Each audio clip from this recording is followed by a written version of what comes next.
Hello, I'm Dr. Sameera. I'm a consultant general and laparoscopic surgeon at V9 Hospital, Begumpet. ఇవాళ patient awareness సిరీస్లో నేను haemorrhoids గురించి మాట్లాడుతున్నాను. So haemorrhoids ఎందుకు వస్తాయి, ఎవరిలో వస్తాయి, వాటి సిమ్టమ్స్ ఏంటనేది మనం ప్రీవియస్ వీడియోలో చూసాము.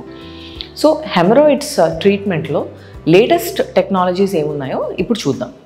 సో ఈ హెమరాయిడ్స్ అనగానే చాలామంది పెయిన్ఫుల్ సర్జరీ ఉంటుంది, సర్జరీ తర్వాత ఏనల్ స్టినోసిస్ అంటే మోషన్ వచ్చే ఏరియా మూసుకుని పోతుంది, ఇలాంటి అపోహలతో చాలామంది ట్రీట్మెంట్ని డిలే చేస్తూ ఉంటారు.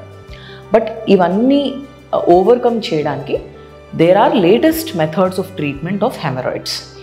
సో ఈ లేటెస్ట్ టెక్నాలజీస్లో మనం ఇక్కడ వాడే లేజర్ ఎనర్జీ సోర్స్, సో దీనివల్ల ఉండే అడ్వాంటేజెస్ ఏంటో చూద్దాం.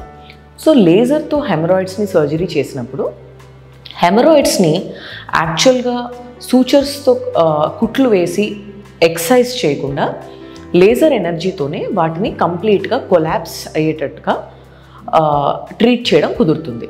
సో ఇలా చేయడం వల్ల పేషెంట్ సర్జరీ తర్వాత పెయిన్ఫుల్ పోస్ట్ ఆపరేటివ్ పీరియడ్ని ఓవర్కమ్ చేసి చాలా క్విక్గా రికవర్ అయ్యే అవకాశం ఉంటుంది.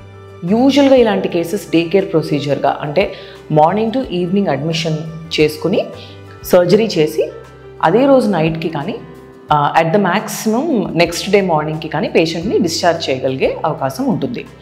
Patient as early as 3 to 4 days వాళ్ళ రొటీన్ యాక్టివిటీస్కి రెజ్యూమ్ అవ్వచ్చు. సో పేషెంట్కి సర్జరీ తర్వాత ఏనస్ దగ్గర ఎలాంటి కుట్లు, రా ఏరియా అంటే పుండులాగా ఉండదు లేజర్ వాడటం వల్ల. సో ఇవన్నీ అడ్వాంటేజెస్ ఉండడం వల్ల ఏనల్ కెనాల్ స్టినోసిస్ కేసెస్ కూడా చాలా తక్కువ చూస్తుంటాం. ఈ లేజర్ అనేది ఏ డిగ్రీ ఆఫ్ హెమరాయిడ్స్లోనైనా మనం వాడచ్చు. గ్రేడ్ 1 and grade 2 హెమరాయిడ్స్ అంటే ఎర్లీ స్టేజెస్లో పేషెంట్ మన దగ్గరికి వస్తే కనుక ఎక్స్క్లూజివ్గా లేజర్ మాత్రమే వాడి మనం సర్జరీ చేయొచ్చు.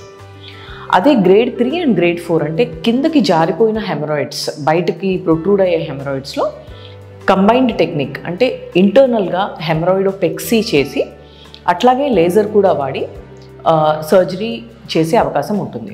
డిగ్రీ ఏదైనప్పటికీ హెమరాయిడ్స్కి laser is an excellent option.